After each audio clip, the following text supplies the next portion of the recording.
All right, good day, good evening. Welcome to another broadcast. So glad that you guys are here. We're just going to give people time to get on, and then we're going to go ahead and get started, okay? Hope you guys had a great one. It's beautiful weather out here in Arizona. If you haven't checked out our video over on our Samba Tree YouTube channel, make sure you check that out. It's me and my beautiful wife. We are out and about and talking about these things here. I'll get into that in a moment. We'll give people about a little over a minute, and then we're going to go ahead and get started.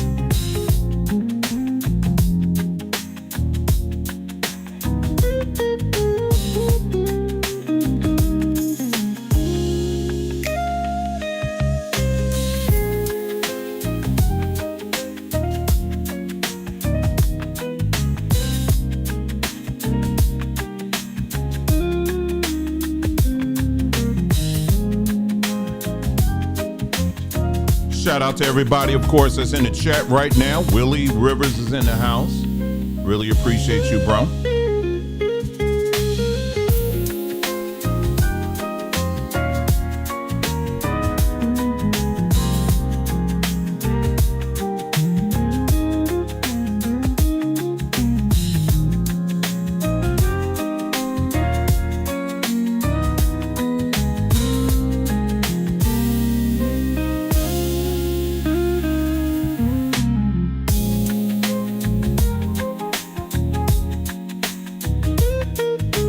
About another 15 seconds, and then we're going to get started here.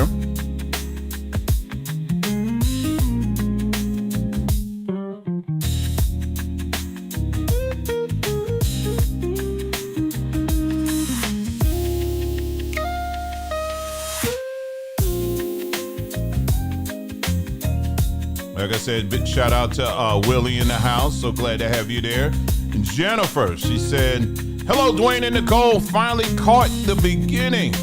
Good to have you. And Calculated Crescendo. Good to have you here as well. Happy 30th, I think, is in order.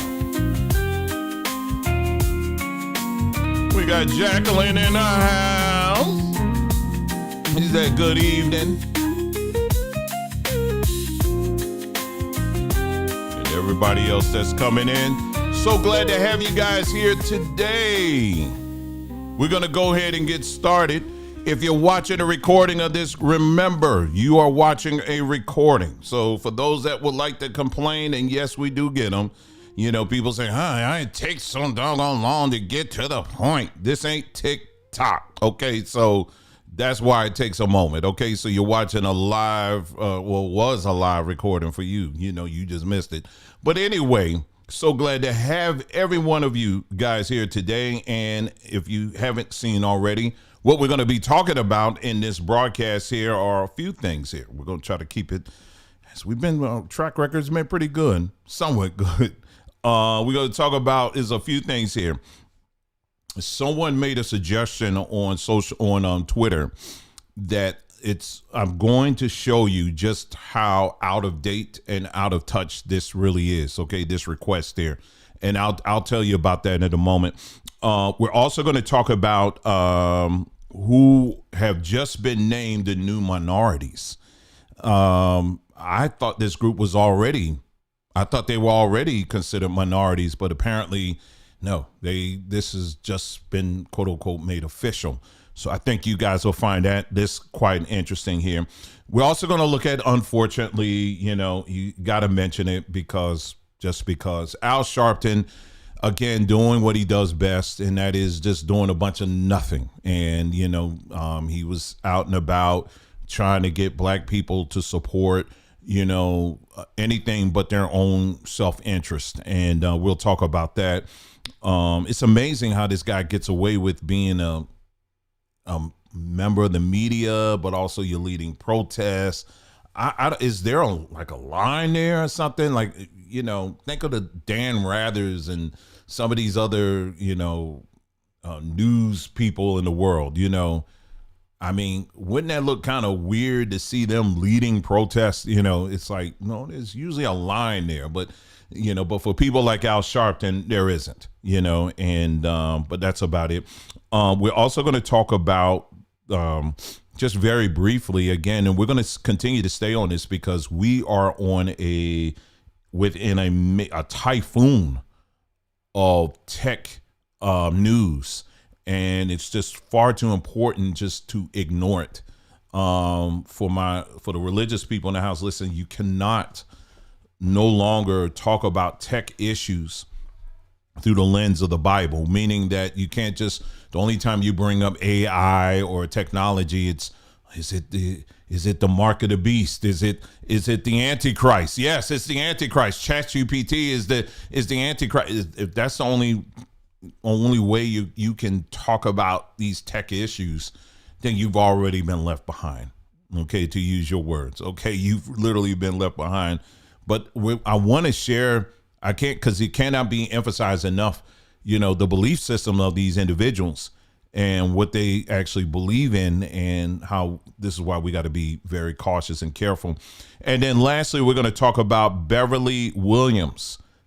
Some of y'all may know of this. This is a young lady who was thrown into prison, simply for exercising her right to protest. She was protesting in front of an abortion clinic, and the police, this is under the Biden administration, and I mention that because according to, they chose to enforce some laws to throw this woman who is a mother, a wife, into prison.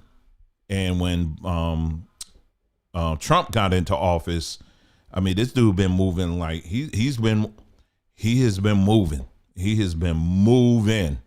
I mean, you can love him, hate him, or whatever, but he's been doing stuff. Whatever you want to agree with or disagree with, all right, he's been moving, and like he's been telling people. He said, "Listen, once I get in office, day one, we're gonna be moving," and he's been doing that at breakneck speed. So, take it for what it's worth. But anyway, if you didn't get a chance to watch our video over on our Sabbatry YouTube page, make sure you check it out. I wasn't aware until we were living here I don't know, maybe about 6 months or so. We're in Arizona. I didn't know that Arizona was known for citrus. I mean, I knew California was, I knew Florida was, but I had no idea that Arizona was known for citrus, because, you just associate, Arizona with the desert, right? I mean, there's different climates here. If you go up north, there's snow up there and all of that. And then down where we are, it's more desert. But man, I was on Facebook Marketplace, just kind of looking around, and I see people advertising like these citrus fruits. I mean, I'm talking about a whole grocery bag for like $2 of oranges, of lemons, of grapefruit. I mean, it's like, oh my God. I mean, and it's all organic. And I'm like, so I, I can't eat too much, because after a while my stomach's like, okay, that's a little bit too much acid, But man, let me tell you about these. Well, no, we don't sell these, but these grapefruit. We thought about it though. Grapefruit, man, these things are so juicy, and I was like, man, these things are really good, really, really good. And then you also had what they call the Meyer lemons. Now, if you take note, I don't know if you could tell or not. Now, this is a regular lemon here, or what we would call, I'm sure it's some name associated with it, but this is a Meyer lemon. And then this is what, I don't know what the name of it is, but you can see the difference in color. Maybe you can a little bit, slightly.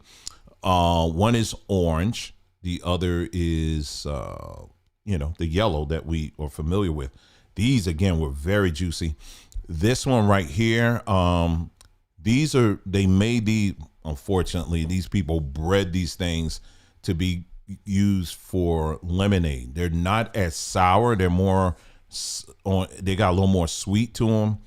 And, I mean, there's bunches and bunches of people just growing wild out here, in their backyards and stuff like that. And Man, and you could literally eat these like oranges.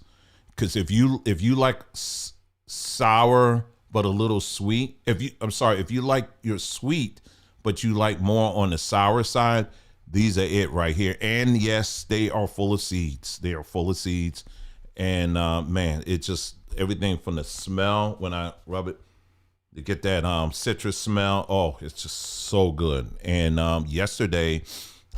Yesterday I made some strawberry lemonade, y'all. I've never done it, but man, oh man. And we sweeten it with honey. And what we did was we took a bunch of these lemons, I juiced them, and then what we did was juiced them, and then I took a bunch of strawberries that I bought, put them in the blender, and we put the leaves, everything, just chop them all up and just blend it up. And then mixed it with that, and then the honey and all of that. And oh my goodness. The thing I like about the strawberry lemonade, and I think I'm gonna be doing that for a little bit, is because when we do our lemonade, we sweeten it with honey. And with honey, you got to be a little bit careful, because if you go too much, it could be too honey. You understand what I'm saying? Not that I don't like it, but it's, I still want that. I want more that sour that I get from lemonade. You know what I'm saying? And so, but with that strawberry, it just covers that up. If you go a little bit too hard with the honey, the strawberries right there to catch it up. And when I tell you, oh my goodness, that picture almost gone. It's almost gone. So yes, it's just good to be in a place where you can get these things. And we drive by lemon fields and stuff like that out here all the time. And I'd just be so close to wanting to pull off to the side of the road to get some. But you could people just giving them away out here. So yeah. So anytime there is a, seasonal fruit or vegetable in your neck of the woods, grab them. Because what it is too, there's a deeper level to that as well, is because your body will adjust to where you live, like for example, in Florida, that's very humid, your blood will, I forgot how it works. It's like your blood will thin, it will adjust according to the temperature. And so, and then same thing, living in a climate like this, your blood will adjust, and your body to a certain degree will adjust to the climate and the environment. And so, so likewise, nature is going to produce things that your body needs at that particular time. So if you live in, let's say, Alabama, or if you live in some of these other areas, and the fruits that are natural to those areas, I'm not talking, if you live in Maine and you eat pineapples, some people say don't eat fruits that aren't native to where you live. You do what you do, you know what I'm saying? But make sure you do take part, eat of the produce that grows native to where you live. That is so very important. Very, very important.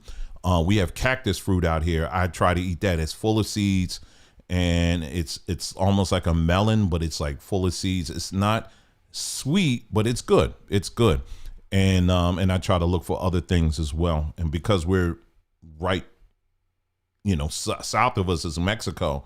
So we, everything that comes through there, we're getting, we can get that pretty easily as well. Let's say, can you purchase them? Not from us. We thought about it. But right now, I mean, people are just, if I found someone that had a bunch of them that we could just sell them on Samba Tree, I certainly would do that. But a lot of these people, they just have like maybe 7 trees or whatever, they have ranches, and so they have like several trees in their yard, and then they just sell them until they run out. So I would hate to commit and then I can't supply it. You know what I'm saying? But that would be a great idea. But anyway, someone corrected me. I see on the name of, her name is Bevelyn Williams. I had to say it loud to match your caps. But okay, we'll get to that, but I appreciate that. But anyway, let's see. So let's go ahead and without further ado, let's go to just one thing, very, very quick, y'all. Very quick. I just want to point this out to y'all. If you haven't been over to Samba Tree, by the way, we are running a promo right now. Make sure you check out our our community page on that. We're running a promo right now. I believe it's, if you spend $55, you will get free, is it Colin? How you say it? You'll get some free tea. You'll get some free tea on that. Just go check it out. But real quick, just want to highlight something to you. On the bottom left and right, on the right-hand side, what we did was we introduced a rewards program, so that when you purchase things, those points add up. You know what I mean? And then you can use those points for different things. You know what I mean? So, you can't even see it because my big head in the way. Let me see if I can move my head around. Okay, I'll just move it like that for now. All right, so you see on the bottom right-hand side, you see the rewards. Okay, so make sure if you shop with us over on sambatree.com, make sure you sign up for that so that you can get full benefit of your dollar, okay? Because we want to reward you back, especially for those that have been with us for a minute. Also, we just installed this chat bot, okay? This is something I have been testing for a very long time, different ones and all of that. And so what that will allow you to do, it assists you in purchases. If you have different questions and stuff, there's things already pre-programmed that will assist you with things. Now, of course, it's not going to answer every little question you have, but even if you want to check on order status, things like that, it will walk you through that and it will answer those things for you as well. It would also make suggestions, things like that. So it can do a lot, and we're constantly tweaking it to make it do even more. So, so when you come there to the site, if you have some questions or whatever, make sure you click on that as well, the chat with us button on the bottom left-hand corner. And then chances are you'll be able to get at least some of your answers, your questions answered. Someone said, I didn't mean it like that, sir. I'm going to keep on messing with you. I am messing with you, okay? I'm not serious. Okay? I'm laughing.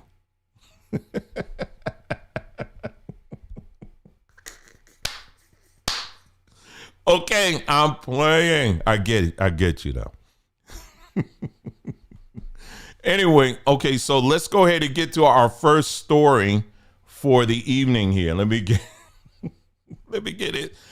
on to this, okay, before I get in more trouble here. Let me pull this up. Let's see. Someone posted this over on Twitter, I think it was. But here you go. I wish black people would just refuse to create for the next 6 months and even take our music off streaming platforms and our art out of the public eye and just watch like black culture completely inaccessible. What would non-black people do with themselves? Oh my goodness. I think that's an ingenious idea. What if black people just got together? Number one, you're asking a whole lot there. You're asking for mountains to be moved. You're asking for the Dead Sea or the Red Sea to part. You're asking for manna to fall from heaven all within a second. That's what you're asking. That's the level of difficulty of what you're asking. So she's putting out there, and this is not the first time I've seen posts like this, where, we should come together. We need to come together and let's do a boycott where we just say, what, enough. We're going to take all of our stuff online. We're going to do a complete blackout.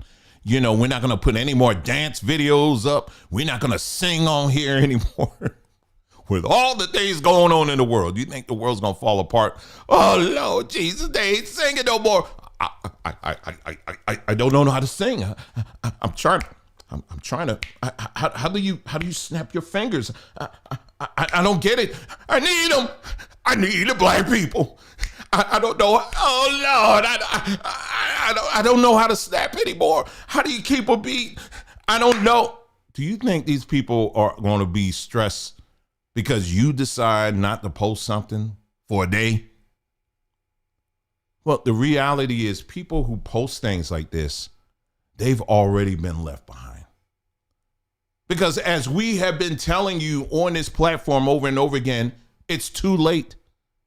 This is what Swiper said. Remember Swiper? You know, Swiper, no swiping. You know what his answer is? We're going to go to Swiper. What is? You're too late. You are too late. That's what Swiper is saying right now. You are too late.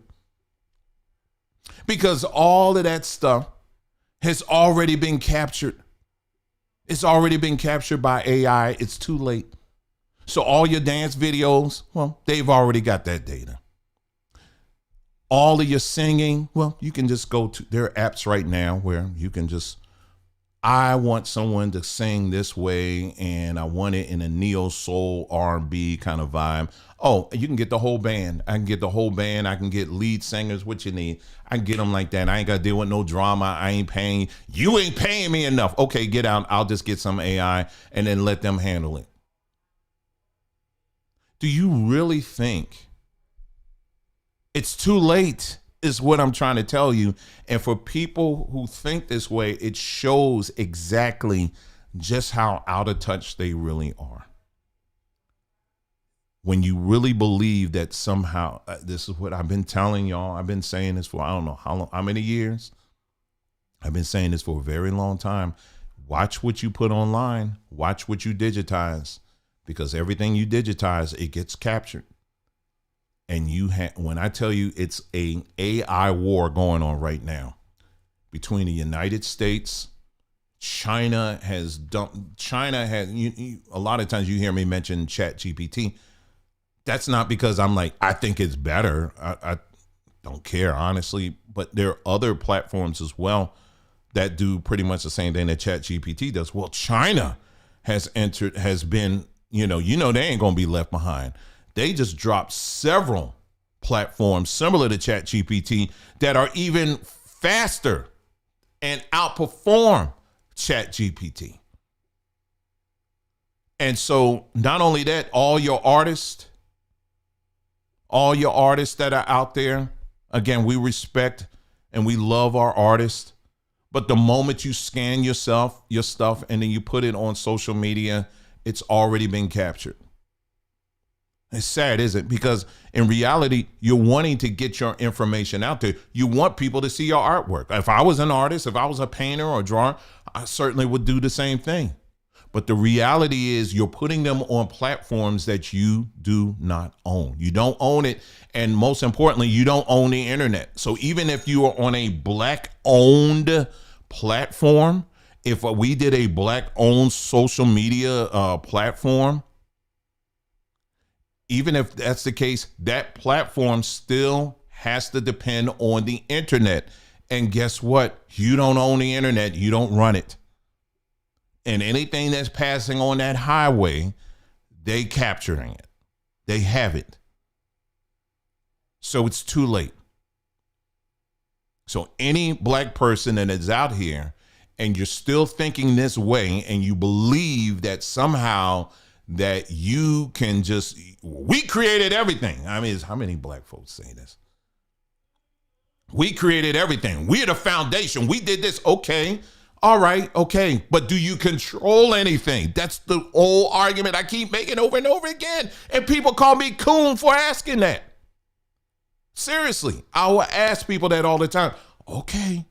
You created everything. You laid the foundation. Yes, you were doing that and that. I get it. I understand that. But what do you control today? What do you control? You are living in a very cold world. They don't owe you, and I hush your mouth. I can't say it. They don't owe it to you. They don't. I understand the argument. Listen, I get you. I get it. But in this matrix system that they designed, they set the rules. So because they set the rules according to their rule book, they don't owe you anything. And this is a hard thing. And you're in their universe, but you think that you're going to do something that's going to guilt them into all shucks and we're going to have to get this right. You're in that stuff. You in that system. They designed it. And it's operating exactly how it's supposed to operate. They used you, they groomed you to be a consumer, to have a consumer mindset. And what they did was, now that you're a consumer, and anything and everything you do, you always ultimately need them.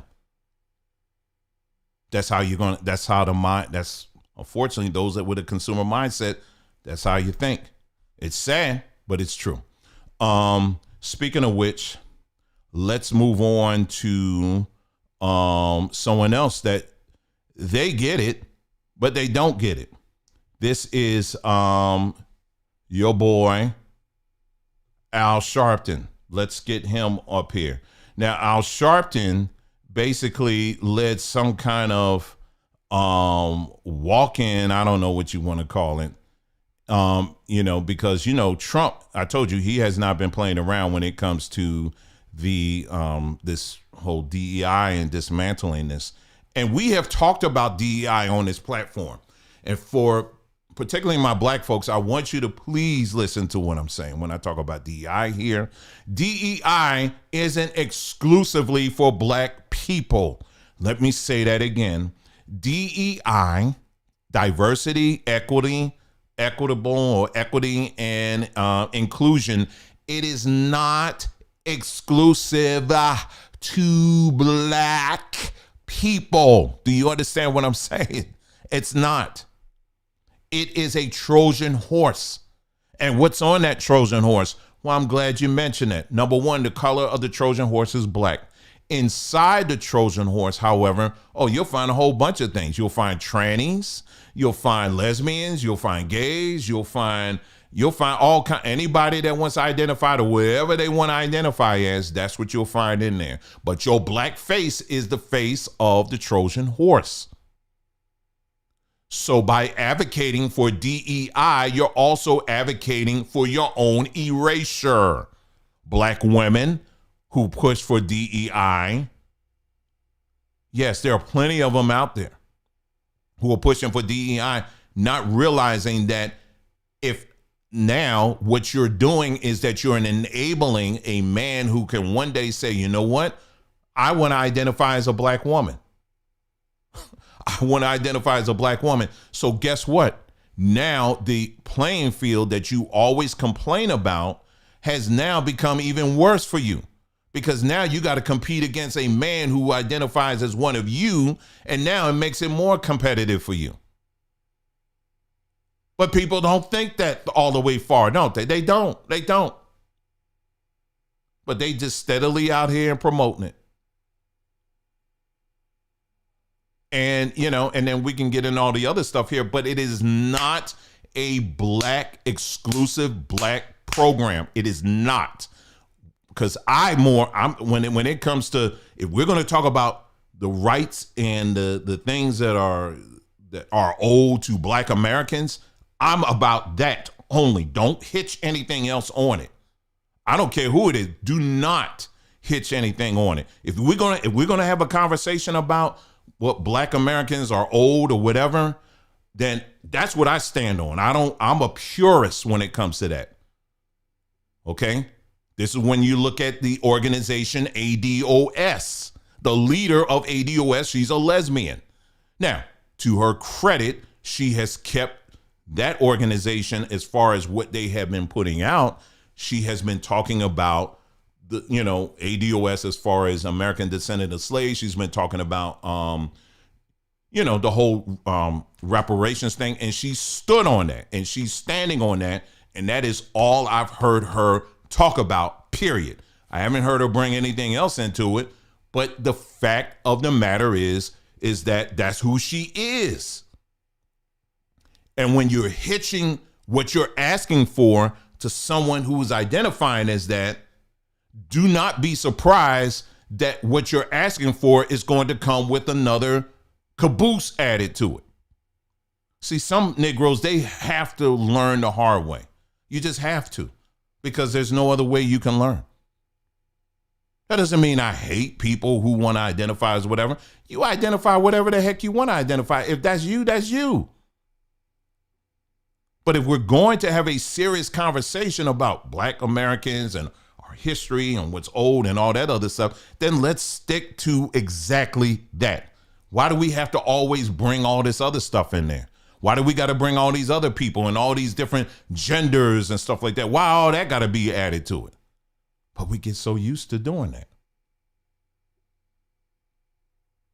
And what you find is, by taking a stance like this, most people who stand for organizations like that, they're not serious. They get mad at you.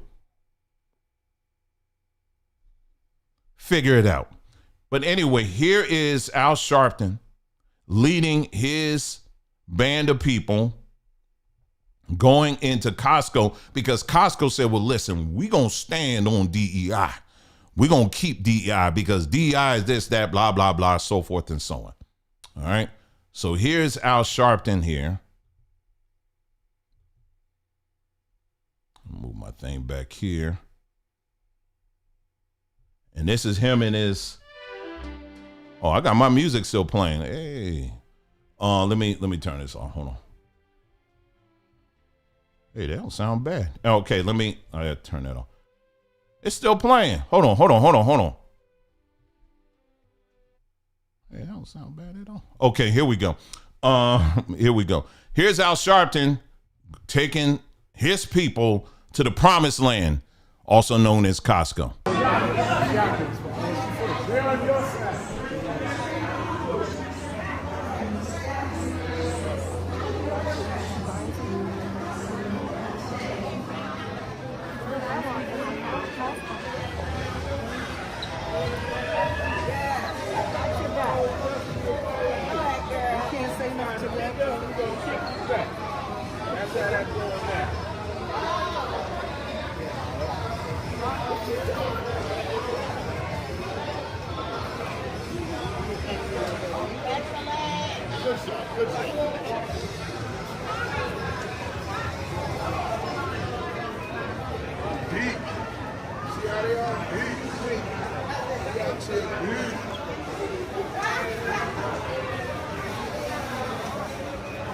Shopping for justice.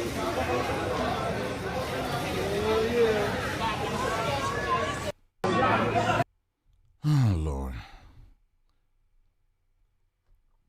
Let me just say this real quick here, because Al Sharpton, he is so 90s to me.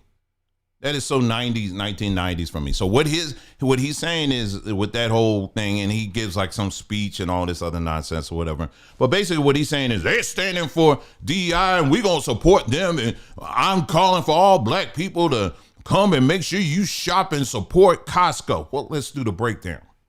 Now, there are many of you, I'm sure, like myself, that we do go to Costco. I go to Costco anyway. I don't care about the DEI stance or not. I don't care, but it's expensive.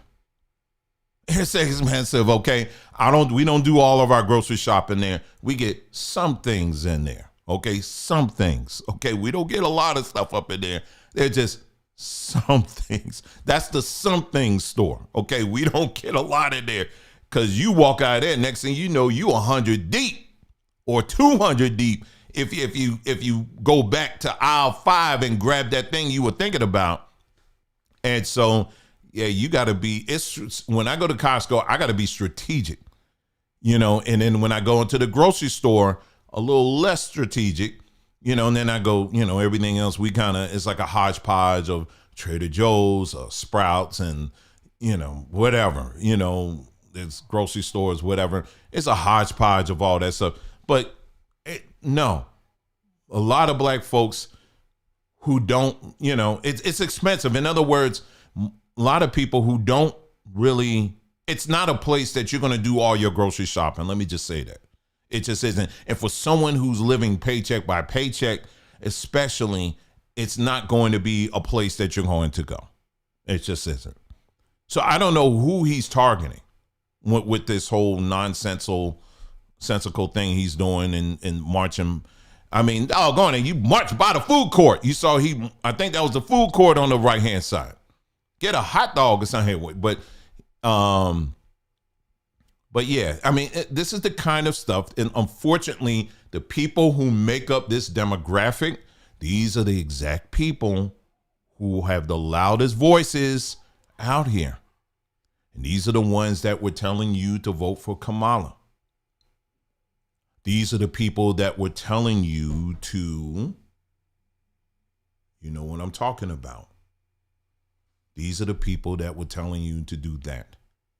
And these are the people that are going to have to go bye-bye if black folks are going to have any hope of moving forward. I'm just being real. I'm just being honest, because you cannot, these people here, they've already made up their mind. They already made up their decision on what they want to do and how they're stuck in what they want. They want Al Sharpton to lead them. They want someone to tell them what to do. Again, consumer mindset. Consumer mindset are people. One of the signs of someone that has a consumer mindset, you want somebody to tell you what to think and what to believe. You want a preacher to tell you, to tell you what to think and how to pray and how to fast and how to give and all that stuff. And then if you're not going to church, you want someone on YouTube to tell me what I need to think or tell me what I need to do and all of that. No, you have a brain. Use it for yourself. But unfortunately, it's that he represents a demographic out there that have constantly been leading us in a very dusty direction. It's just what it is. It's just what it is. I ain't got time for that. This demographic loves talking about church, all this church stuff that's going on. And what's the gay guy I don't know. He's in the middle of the whole TD Jakes thing. He has a gossip YouTube channel and all of this. And then now they come out and he messing around with stuff. I said, Larry, whatever his name is, Larry something. He coming out, they say he came out, admitted that he messing around with some 16-year-old, and people act like, oh my God, did you hear that? He messed with somebody. And I'm sitting up here like, why are you shocked? Why are you shocked? I don't understand. Why are you shocked? But the church stuff, it really takes off in this space. It really does. You want to have a channel that really takes off? Have a channel where all you're talking about is church gossip, child. Let's talk about this preacher. Or let's talk about that preacher. And, Daystar. Let's keep on talking about Daystar. You hear about the latest of Day. Listen, you want to talk about that, that's you. But where is that? How does that translate into the real world? It doesn't. It doesn't. And just be all in it and, and all the, and the gossiping and, well, he said this and he's coming out and he got the receipts and all this. I don't care about that. And you shouldn't either. It doesn't. Why? Because it doesn't translate to anything real. It doesn't. It doesn't translate to anything real outside of that. It just doesn't. Well, meanwhile, while people are marching, like Al Sharpton, like we just showed, and, the young lady that posted that, hey, we need to do a boycott. Well, guess who has just been anointed the status of minority? I thought this group was already considered minorities. I didn't know. But apparently some wheels are in motion now. And here they go. I'm going to take you to the Jewish News Syndicate. I had to check it for myself to make sure. U.S. government agrees to confer minority status on Jewish-owned businesses. We're going to be able to benefit from the billions of dollars of these programs. Duvi Hoinig of the Orthodox Jewish Chamber of Commerce told JNC. Oh, and the Negro. Oh, and the Negro really believes that I'm in it too. I'm part of it too. And don't even realize. I told you they always have to have us in the picture. We are the Trojan horse. You're the face of the Trojan horse. But boy, oh boy, inside that Trojan horse, there's a whole lot of people. Anyway, January the 16th, 2025, Jews make up about 2.4% of the American population per some estimates. A new memorandum of understanding ensures that the U.S. Commerce Department will consider entities owned by Jews to be, quote, minority business enterprises. Whoa, what's that song? What was that guy? 'Cause I'm saying bye-bye, bye-bye. You know I'm saying bye-bye. Y'all know it. Come on. Bye-bye. Oh. It's too late. It's too late. It's too late. Do I got to put it back up? Do I got to get Swiper back on? Let me get Swiper up. Swiper trying to tell you. It's too late now. Swiper telling you. It's too late, y'all. They have just entered the chat. And now that they've entered to the chat, it's a wrap. Let's continue to read it. We're going to be able to benefit from the billions of dollars of these programs, contracts, and some loans, grants, and hundreds of different programs that every single Jewish business is going to benefit from. And they said this is from the founder of and CEO of the Orthodox Jewish Chamber of Commerce, told JNC. This is something that impacts everyone, every single business in the Jewish world in all 50 states, Honig said. We are officially a partner with the United States Department of Commerce and the government. Wow, that's kind of bold. How is it that they are a partner with the United States Department of Commerce and the government, but black folk? Anyway, the Orthodox Chamber and Minority Business Development Agency, which is part of the Commerce Department, signed the agreement on Monday in Washington during a ceremony attended by Don Graves, the outgoing Deputy Commerce Secretary, and by Jewish business owners and leaders and politicians. Graves said that the Orthodox Jewish Chamber of Commerce work is so important because if you have a hope and if you have a dream, if you have an idea and you're willing to work hard, we should give you the opportunity to turn that into something special. Let's continue on reading it because see, you ain't going, how many other channels going to talk about this? For real. What are you going to talk about? I'm just saying, nobody, I guarantee you, this is going to go past most radars.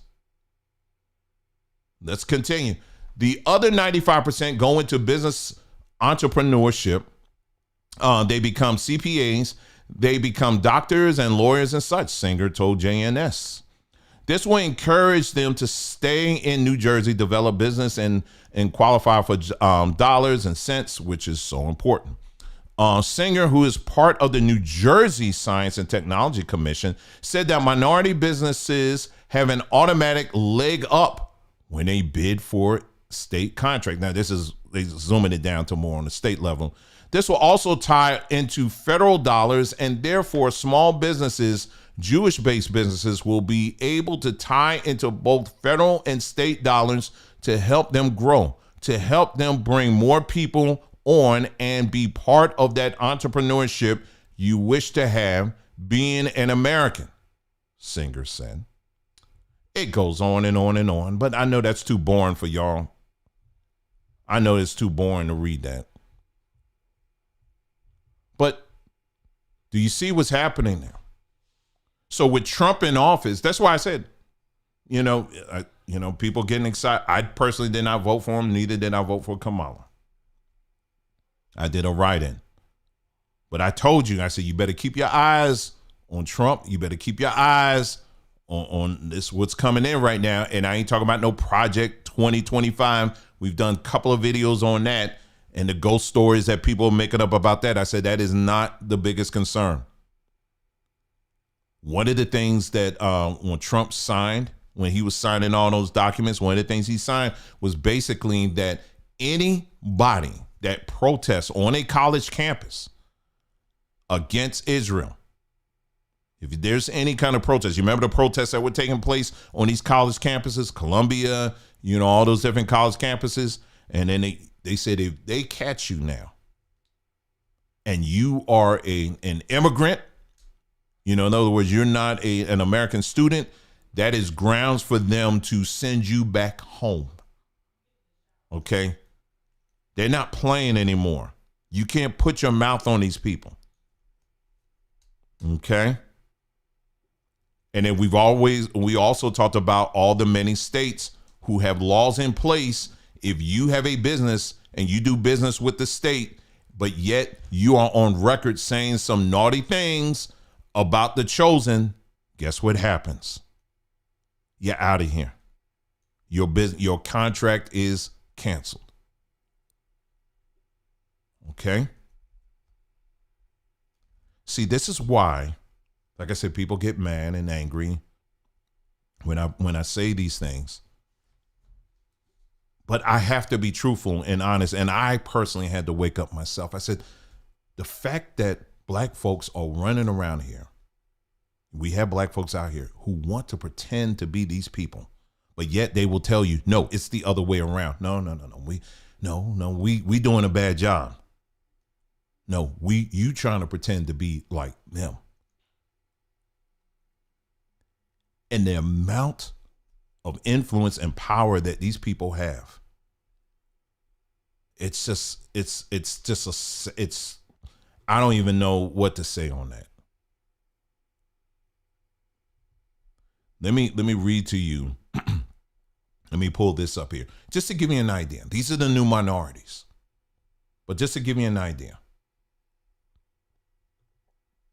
As of 2023, specific data on the median household income of Jewish Americans is not readily available. However, according to a 2021 report by the Pew Research Center, Jewish Americans tend to have higher household incomes compared to the general U.S. population.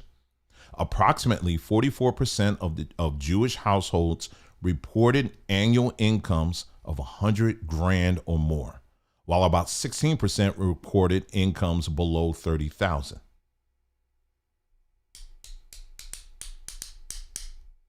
You see this?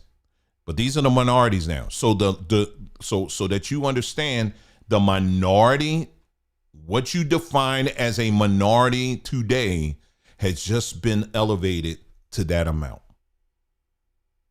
How are you going to have people whose average incomes are over $100,000 in the same pot with people whose average incomes are $50,000 or less? How is that even possible?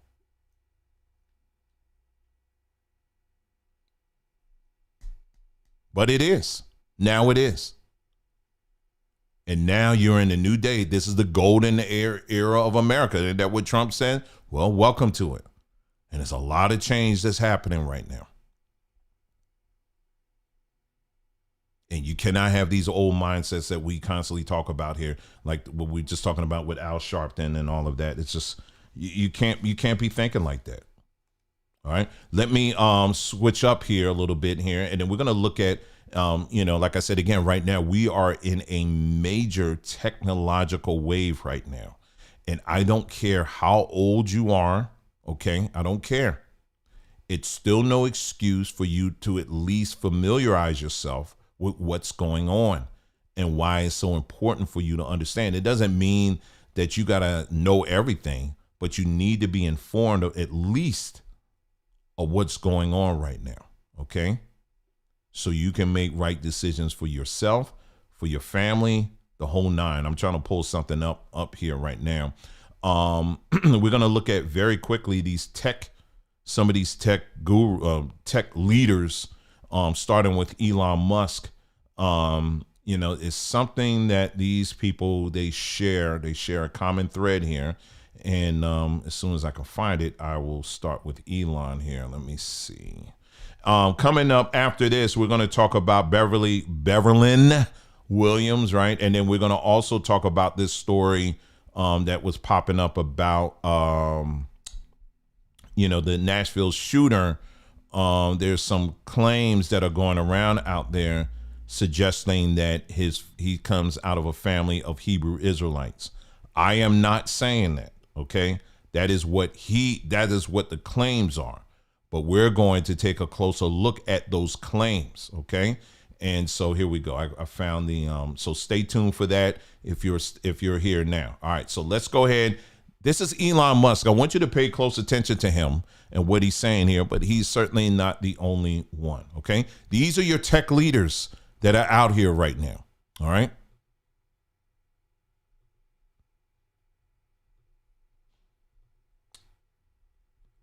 Here we go. Make this up a little bit. All right, here we go. Let's take a listen to Elon.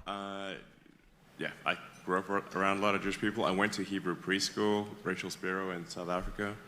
My name is very Jewish.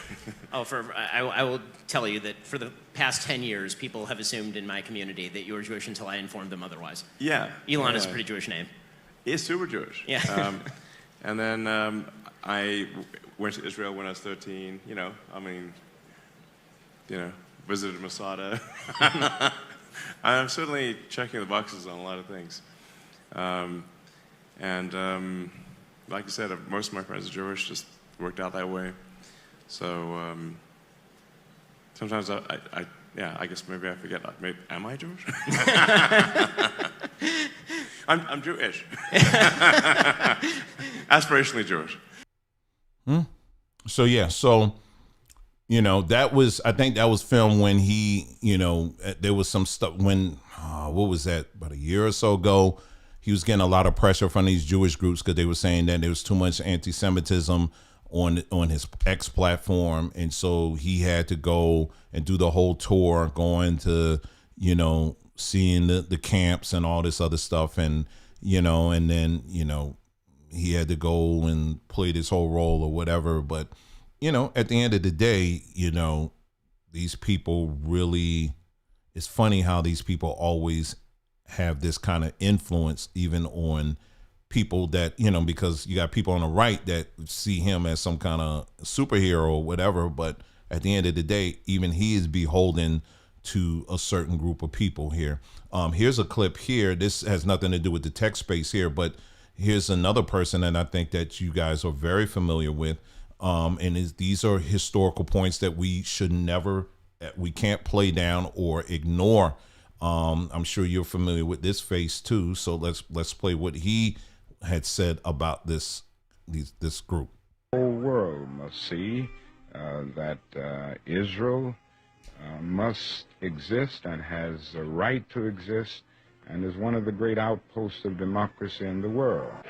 My Jewish brothers and sisters said to me amid anti-Semitism anywhere, we don't need your support. We have enough Jewish power to deal with this problem ourselves.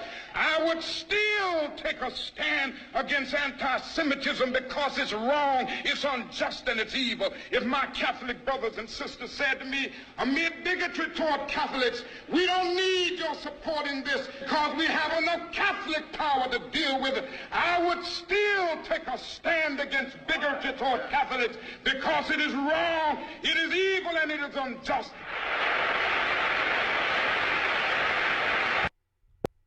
And, and then we can go even further down that rabbit hole, from his speech writers to the people that funded him and all of that.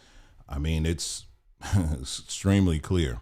The Rothschilds, they had a big part in funding him, to the type of training, the people who were funding his training. I mean, we've spent a great deal of time talking about him in the past, but these are things, again, hopefully it's adding up, at least for some of y'all by now.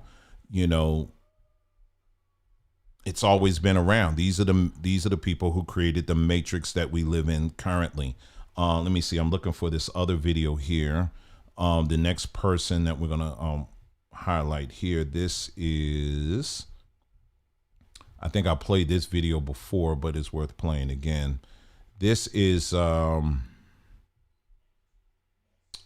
Larry Ellison, who is the guy over Oracle. Oracle has when it comes to the internet, Larry Ellison, he definitely is someone who has a lot of influence on that. Well, let's take a listen again. I think I played this clip before, but let me play it again, and let's take a listen here, okay?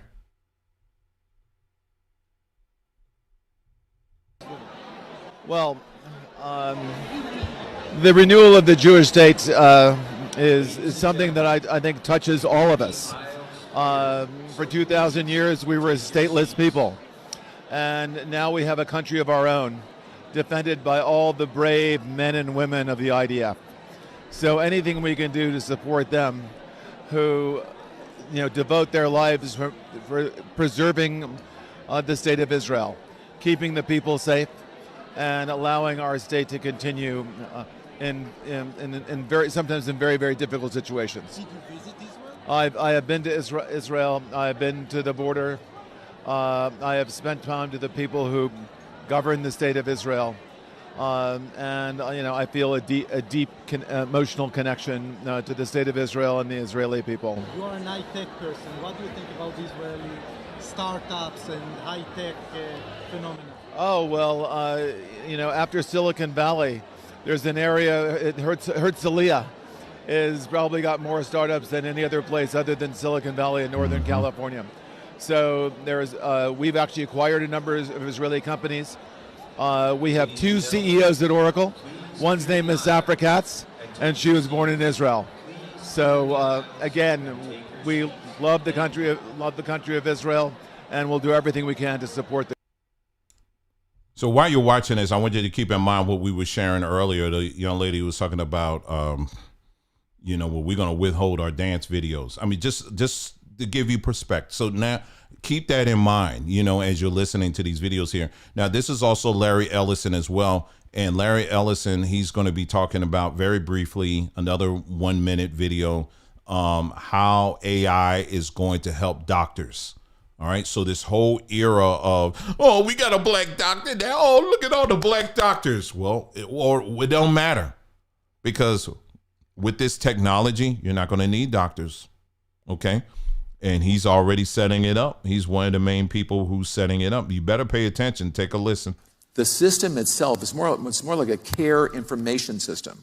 So if you're looking for, it will look for patients with similar symptoms and similar backgrounds, whether it's genomics, similar genomic signature, similar phenotype, all of this stuff, and it will search all the literature and all the electronic health records and inform that doctor that other doctors have had success treating similar patients in the following way. So it's very close to giving care advice, which we don't do. But it will provide information to doctors. They can see that there was a supporting article in the New England Journal, a Pfizer article that came out, or a Novo Nordisk article about Ozempic, about what you're prescribing. It's helping you make clinical decisions with the latest information. The system itself. So what he's saying is, again, this AI, where this thing is leading, is that basically it's going to be able to do pretty much what doctors do, when it comes to recommending procedures or recommending pharmaceutical solutions or whatever. It's going to cross-reference millions and millions of medical records or whatever that have been filed by doctors all over the world, and be able to come up with a specific, based on that, come up with something specific to you. Now, does that sound on paper? Does that sound, like it's legit? Yeah, and that does that sound pretty good? Because, to someone who's a scientific mind, you would think, okay, you're pulling from the latest data and you're making decisions based on the latest data and all of that. But what if the data itself is compromised? What if the data has been put in there by people who have their own agendas, their agendas to make more money? And when you're recommending, like these individuals here, recommending people to get, the jab every 6 to 12 months, that is not something that your body needs. That is something that they are recommending because it's more of this. Do you understand what I'm saying? So this is what I was talking about when it comes to technology. I don't run from it, but you also got to know where to draw the line with it as well. But as you can see in what you just heard, this kind of technology, why are people going to need to go to the doctor anymore? Some of you who do, let's say if you're under an insurance plan, I'm sure you have already interacted to some degree with a chat bot or something of the sort where it asks you a series of questions and you're not really talking to a real person, but you're just feeding it data, and based off of the data that you're giving it, it will give you recommendations based on what the data, that you gain, especially if you're under some type of care. You don't really need a doctor. You really don't. And this is where we're heading right now. Okay. And, but these people all share a belief system that I really can't get into in this video because it will be quite lengthy, but we have talked about it in great detail on other platforms.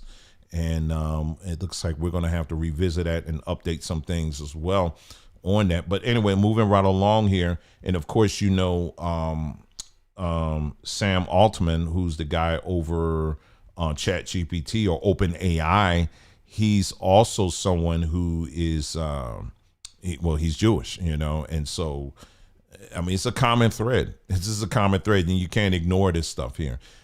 Tesla chief Elon Musk teams up with COVID-19 player CureVac to build RNA microfactories. And I tell you right now, out here in Arizona, in the Phoenix area, they are building this area up to be the next Silicon Valley, particularly with these smart cities. Out here is like kind of a testing ground for that. So it's really interesting to sit back and to watch how this stuff is unfolding right before our eyes here. Now, this is, I would say, the New World Order, or whoever you want to call it, their futurist guy. His name is another Jewish guy. His name is Yuval Noah Harari. I want you to take a listen to how he sees humans. I mean, this guy is very brutally honest, and I want you to take a listen to what he's saying here. He was speaking this at the World Economic Forum. All right, so let me pull that up here on the screen. Let's take a listen. Now we see the creation of a new massive class of useless people. As computers become better and better in more and more fields, there is a distinct possibility that computers will outperform us in most tasks and will make humans redundant. And then the big political and economic question of the 21st century will be, what do we need humans for? Or at least, what do we need so many humans for? Do you have an answer in the book? At present, the best guess we have is keep them happy with drugs and computer games. The energy.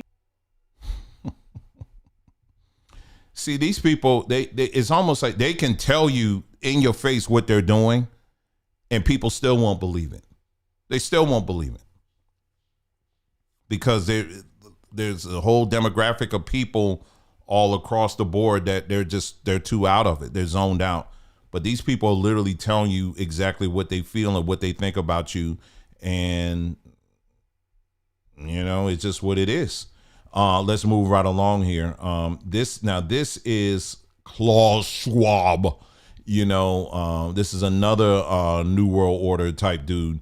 And I want you to pay attention to this. Now, you would think that he was in a movie somewhere, but no, this is real. This is very real. And what he's saying here, and he's talking to his people in a, it's like some kind of leadership forum or whatever. I want you to take a listen to this. The chance to look forward to a career of 50 years. And my own opinion, maybe more. You will get some injections and some and so on, and then don't forget your avatar will continue to live. So. And your brain will be replicated through artificial intelligence and algorithm. So we don't know. but at least 50 years. It's a chance to. So again, he's talking about your avatar living on and on, making copies of your brain, and it lives on forever, and all of this stuff here.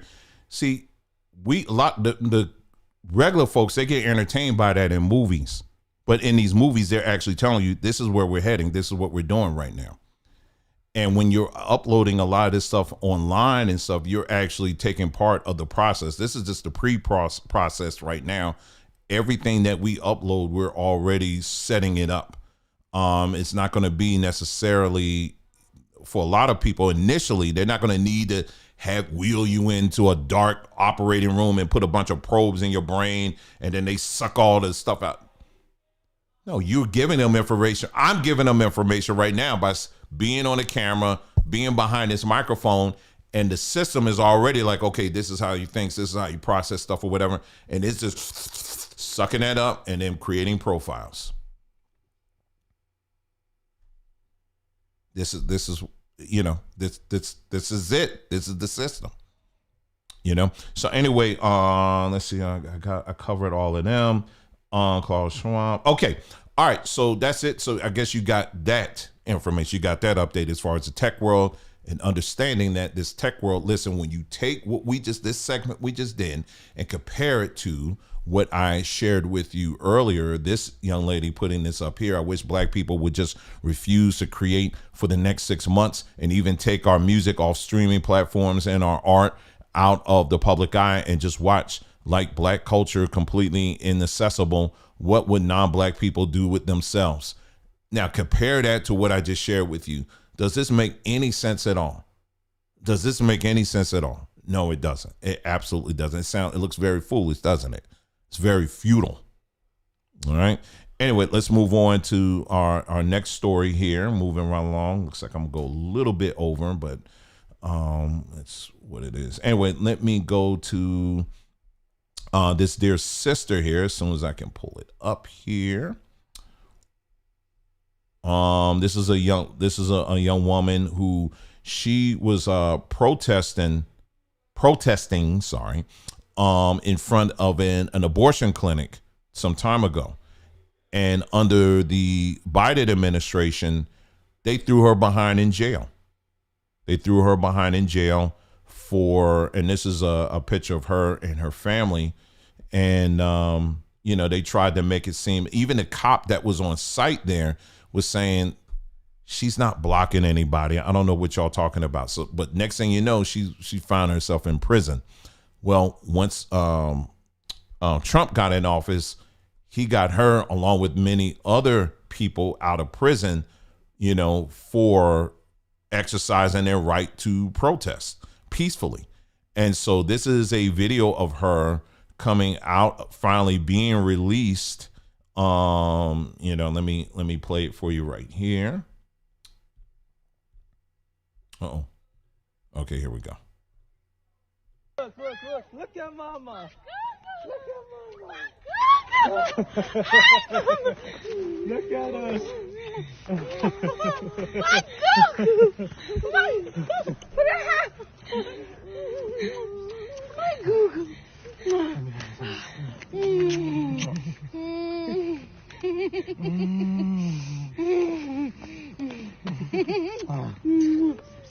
I got your jacket. Let me just take it. Here. Woo! Go, go, go, go, go, go, go, go, go, go, go, go, go, go, go, go.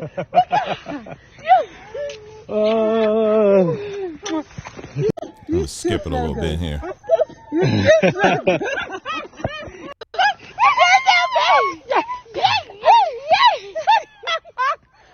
baby. I can't hold on my baby. Oh my God. I'm home. I'm free.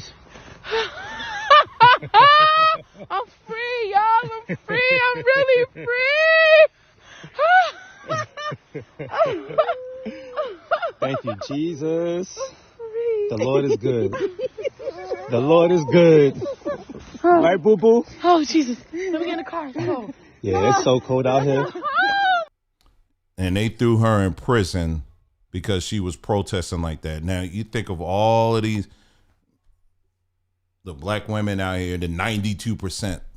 Why is someone like this not even mentioned at all? At all. But thankfully she was released and now she's home with her family. And yes, her name is Bevan. Okay, that's her name. This is her. Let me just show you her Twitter page. If you're on Twitter, you could check it out because she has her whole story on there. And her husband, he's, doing very well and, documenting everything. So if you're interested and want to know more about her story and how she ended up where she was and all of that, you can check it out over there. Okay, so that's her name right there. Bevelyn Williams. Okay, there you go.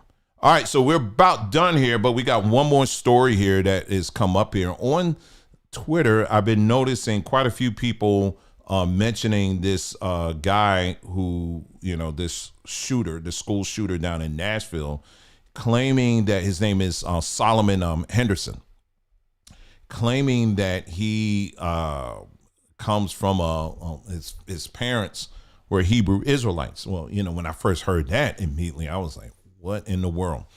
But I wanted to make sure, I wanted to verify and I wanted to make sure for myself, was this true? Because I saw a lot of people mentioning that, but I didn't see too many people pointing to where he was saying this.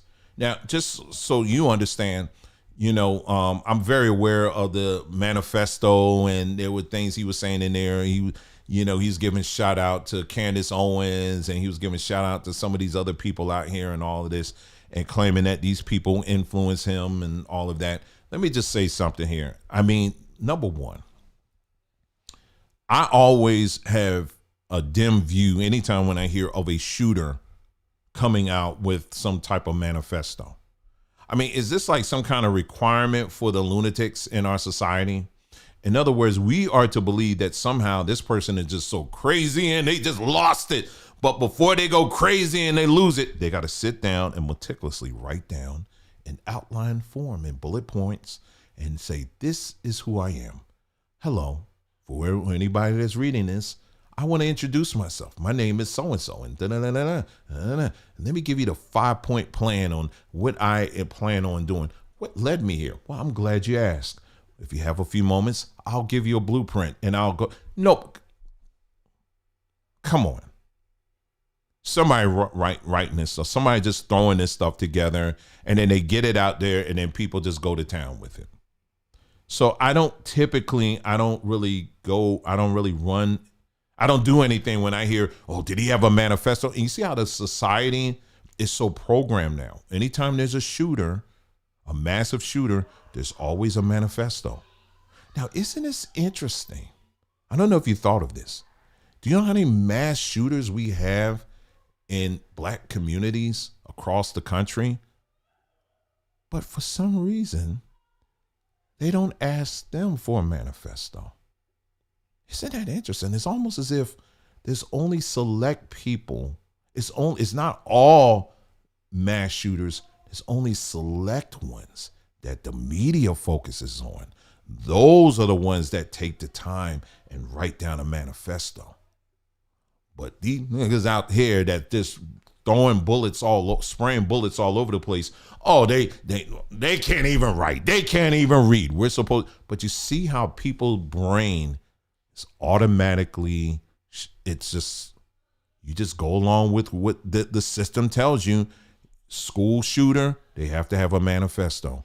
Street shooter, they don't have one. You see how that works? A lot of times they kill the same amount of people, but somehow the school ones, well, they're educated. That's why they're classified as school shooters, because they're educated.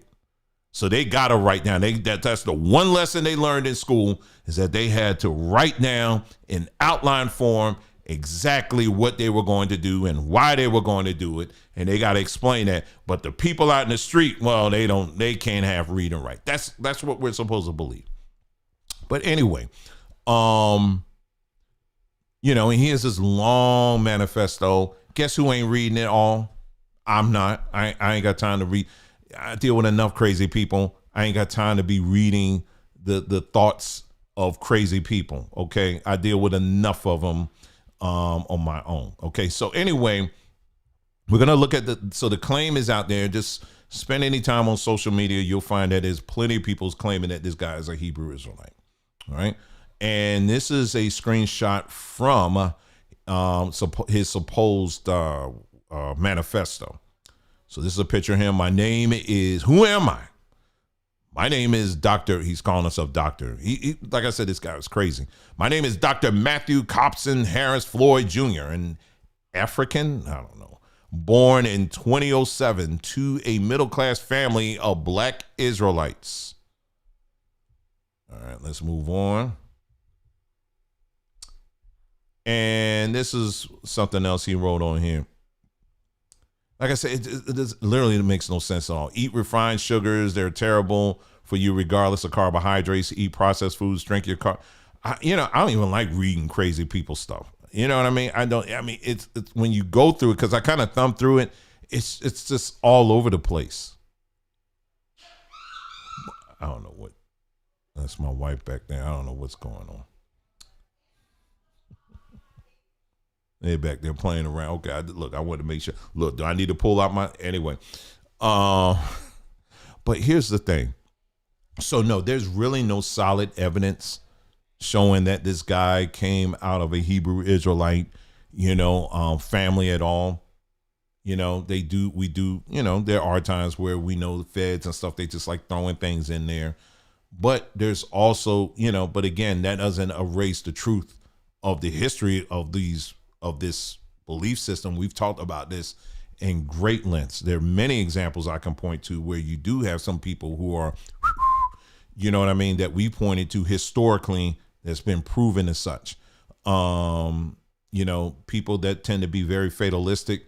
Again, many of you, the channels, you can go every day, every other day that they post something is always about, Babylon is falling and America is this and people are going to burn and people are going to die and you going to die if you don't die, and then if you don't die, then you're going to die again and all, it's just never ending. Just fatalistic. Be careful, y'all, these people that you listen to, because a lot of times these prophets and prophetesses that are out here, most of the time they come from very depressed backgrounds in their own home life. They are depressed people. They're angry. They're bitter with themselves. And so whatever they present to you is always going to reflect that. And so you got to be very cautious and careful of who you listen to out here, because, again, they're just telling you what, how they see the world. And I'm sorry, I like a realistic view of the world, but at the same time, give me some hope. You know what I'm saying? Give me some real hope at least. But anyway, I think that's it. That's all we have for this broadcast. This week I can't speak on, I was struggling and trying to decide if I was going to do a broadcast tonight, because again, it's just more and more, I'm just not really, I want to focus on, there's a lot of things I'm doing, off camera right now that I want to really focus on those things. It's just, I don't know. I'm just very tired. Like I was saying earlier in the broadcast, there's just, I don't know. I see what works on these platforms when it comes to if you want to get the clicks and all of that. And I'm just not feeling that. You know what I mean? I'm not feeling those kind of things anymore. But anyway, we'll see. I'll see. I'm still trying to figure out this YouTube thing, y'all. But anyway, thank you so much for tuning in to this broadcast. At least I really appreciate you guys joining me this evening. Hey, you guys take care, and I'll talk to you again soon. You enjoy the rest of your evening and your week. Take care.